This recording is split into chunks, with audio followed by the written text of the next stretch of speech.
Wonderful. Thanks, Tim. And thanks very much to Share Cafe for putting on the event. And thanks to everybody for dialing in and taking the time to listen to us today. And I'm very excited to tell you about Arovella Therapeutics, where we are, but certainly where we see ourselves moving forward. If you just move to the next slide and the next one.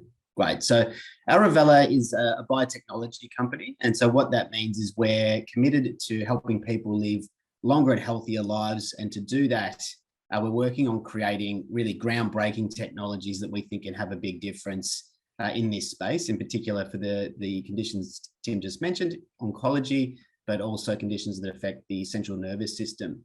And the key guiding principles for us, we are patient-centric, we're data-driven and milestone-focused, we are accountable, honest, and we act with integrity. And certainly for this space, drug development, it is difficult. So we need to be persistent and really take a never give up attitude.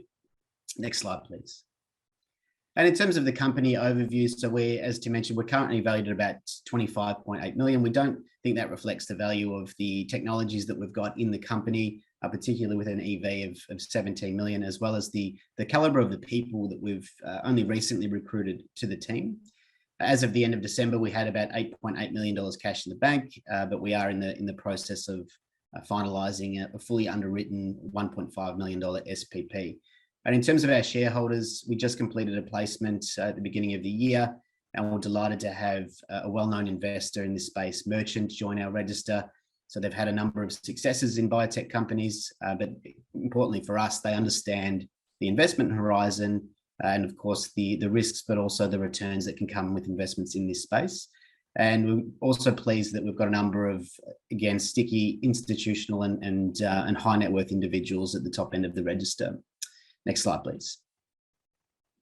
So in terms of our major focus area, cancer, I think it's pretty clear to say that it is and continues to be a major health issue. And I don't think we'd find too many people in the world that haven't been affected in some way by this disease. And that's really primarily because of the prevalence. And we saw in 2020, there was approximately 19.3 million new cancer cases. In 2020 alone as well, there's about close to 10 million deaths reported. And for the space that we're working in, it's what we call a type of therapy is known as a biologic. And that market's expected to reach 143 billion or so by 2026. So it's still, in terms of a disease area, it's enormous. And of course, as a market, it's also equally the same. Next slide, please. And even more specifically, the type of therapy that we're developing at Arovella, it's what we call a cell therapy. And they have really revolutionized the way we think about cancer treatment. And largely that's off the back of the impressive cure rates that we've seen from these types of technologies. And as of February 2022, so this year, there's only 5 approved what we call CAR T products, and they're now approved to treat a number of different types of blood cancers. And just looking over onto the right-hand side, it was only last week or so that there was a recent article that actually reported on the patients that were included in the early development research stage of these types of therapies. And it's quite remarkable that 10 years on, some of these patients that had a particular form of leukemia are still cancer-free. And so that's why we're particularly excited, because cure is a lovely word to be using when we think about cancer treatment, and not something we use terribly often. Next slide, please. And so just to give you an overview of what this therapy looks like and how it works, we actually, I've depicted it in this little circle over here on the right. We start with, for all the approved therapies, we start with a patient and actually collect their blood. The immune cells are taken, and those immune cells, going over to step 2, they what we call genetically reprogrammed to produce what's called a chimeric antigen receptor, or CAR for short. And that's indicated by the little red markers on the surface. That actually enables those immune cells to go into the body and target a particular form of cancer that we tell it to, and trigger its destruction. And so at stage 3, the cancer cells are grown up into much larger numbers, and then they're given back to that particular patient in order for the therapy to do what it needs to do. Now, what's unique about our therapy is we use what are called IKT cells. So they are different from what's currently approved. And we have 2 advantages. At step 1, we don't start with a patient sample. We can start with a healthy donor which gives us a lot more flexibility in how we create the product and significantly improves the supply chain. And then at step 4, prior to injection, we'll be able to freeze our therapy and have it stored in a freezer ready for use for a particular cancer patient. Next slide, please. And just giving a bit more context on what the iNKT cells are. So as I said, if we take a blood sample from a healthy human, what we have inside that blood sample is a range of different immune cells. And I've depicted a few here called macrophages, NK cells, or T cells. And of course, the cells that we're working on highlighted in blue, iNKT cells. And we can consider those as soldiers of our immune system. Their job is to go around, look for things that don't belong and trigger its destruction. So that might be bacteria, it might be COVID. And why we've depicted the iNKT cells up the top as an armed soldier is because they are one of the most potent naturally occurring immune cells. They already naturally target and kill cancer cells. And not only that, they actually recruit other immune components once they've started that killing. But as I mentioned before, we can use these cells because they don't cause a condition, what's called graft versus host disease, which other immune cells can cause. And that's what enables us to be able to give these from a healthy donor to a patient. And importantly, what we've seen for a group of cancers is that when we arm them with the CAR that I mentioned before, we actually have better activity over the approved therapy. So we're hoping that a more effective product that we can roll out at scale because we've got a better manufacturing process. Next slide, please. Now, in terms of the cell therapy commercial landscape, it's one that has and continues to generate enormous commercial activity. And on the left-hand table there, you can see just a snapshot of acquisitions, partnerships, and collaborations that have been undertaken in the space, starting with two of the most notable up the top there, Gilead acquiring Kite and Celgene acquiring Juno. That both of those two, one was 11.9 billion, the other 9 billion. But right the way through, we're still continuing to see throughout 2021 a number of very high value strategic partnerships. And again, I think it's still a very exciting space to be a part of, again, largely because of the prospects of these types of therapies. And so again, on the right-hand side, we've just put a snapshot of capital raises in this space throughout 2021. And it's clear that there's still an enormous appetite for investors to be involved in this space. And for this type of therapy, specifically cell and gene therapies, we're expecting that market to be about 12.9 billion by 2026. So it is substantially sized. Next slide, please. And as I mentioned before, there are a number of different immune cells, T cells, NK cells, that have also been used for these types of therapies.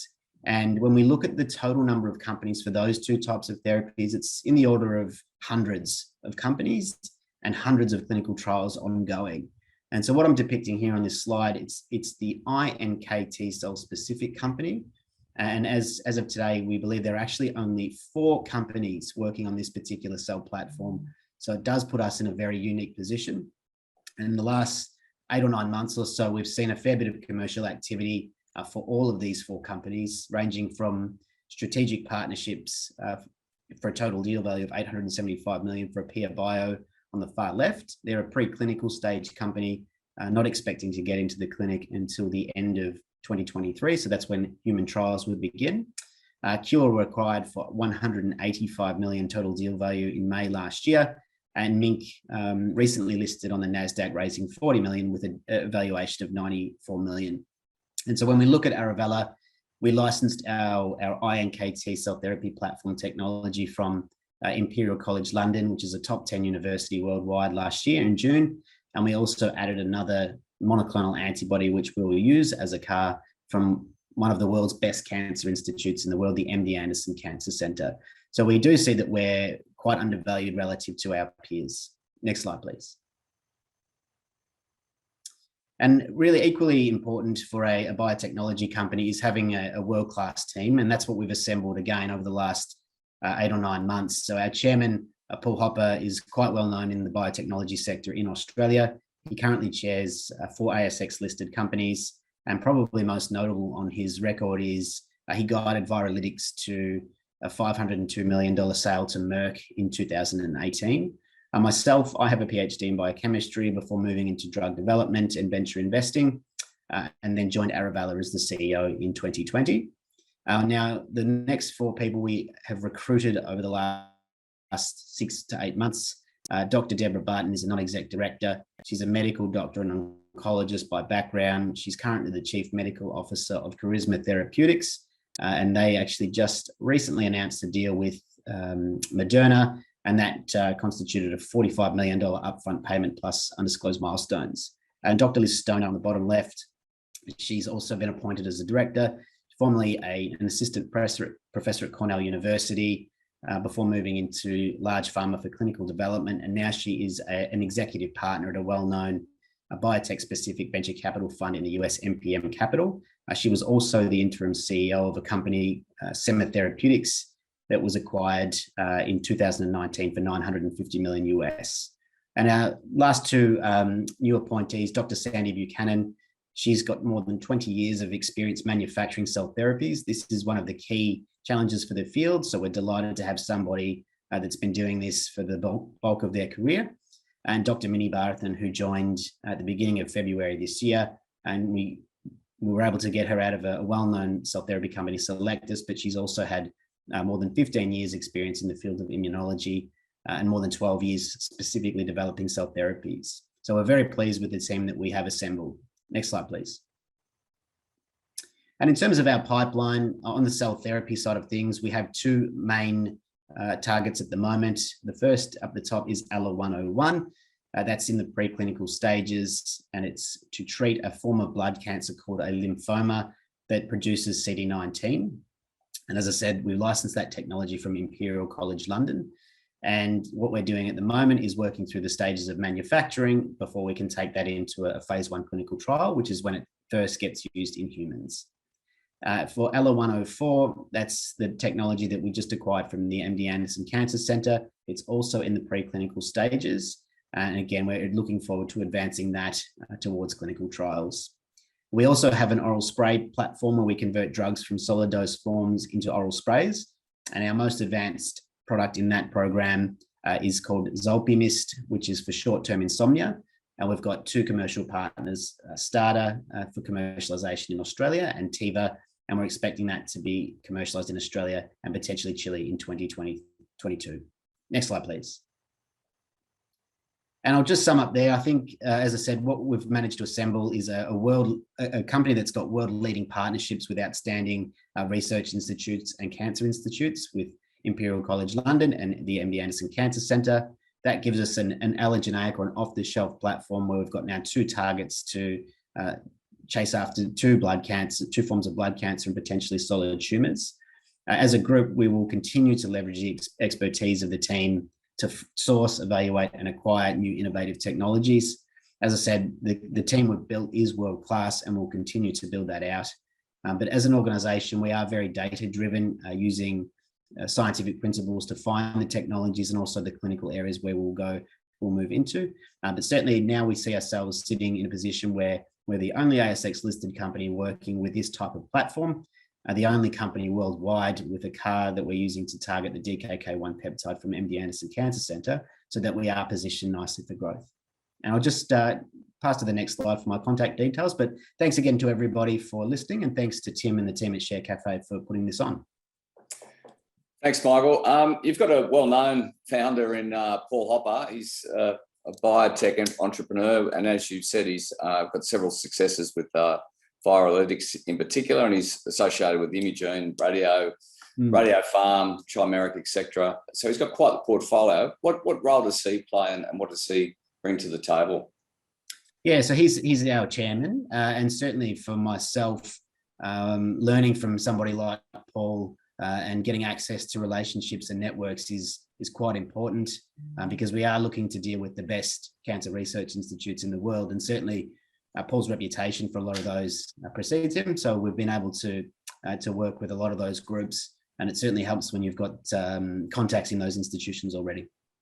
And you had a slide there where it compared yourselves to some of the Inc. Sort of biotech companies. Where are they in terms of their development relative to where you guys are?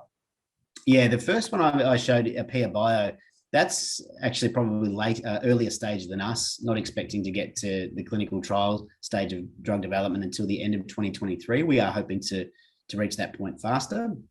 And they just did a deal with Kite Pharma, a very well-known cell therapy company, for 875 million. So it does demonstrate that there is potential for early stage commercial activity in the space. The other two, Cure and Mink, they are early stage phase 1, so they are a bit further along than us, but still not a huge amount further. So there's a good benchmark for investors to compare themselves with the value in the market. That's right. And I'll just point it out, but Mink actually only recently had a valuation of about $650 million US. But I think with there has been a bit of a challenge for biotech stocks across the US and also Australia in the last few months. So we're hoping that will bounce back. Yeah, it certainly has been a sector of the market that has been hit relatively hard. Now, can you give us some more color on timing and milestones? I know you touched on it, but just quickly, what are the next sort of milestones to emerge? Yeah, absolutely. So for our most advanced product, the CAR19 IKT cell therapy, what we need to do is manufacture the product at what we call GMP grade so that we can get that into clinical trials. And so we recently announced that we've selected the manufacturer for two of the most important components, what are called a plasmid DNA and the lentiviral vector. So we've kicked that work off, and now we're just going through that process of getting those two materials made. The next step that we're hoping to complete by the end of this quarter is to select the actual cell manufacturer. Again, it's a very important decision, and once we've got the first two materials, they dovetail into the cell therapy manufacturer. And once we've got all those materials together, we start phase 1 clinical trials. And for the other therapy, ALA-101, that's slightly earlier stage, where what we're going to be doing is taking the therapy as it exists today. So it's been used in a different cell, the T cell, and they've got excellent data in blood cancers, lung cancer, pancreatic cancer and breast cancer. But what we're going to be doing is taking that portion of the monoclonal antibody or the CAR and combining that with our IKT cell therapy. And so that will be done over the course of this year. And we're hoping that we'll actually have a better activity, and that will be in animal models, but better activity in that setting when we've got that in our IKT cell therapy platform. And then we'll kick off the manufacturing campaign for that product as well before taking that into clinical trials.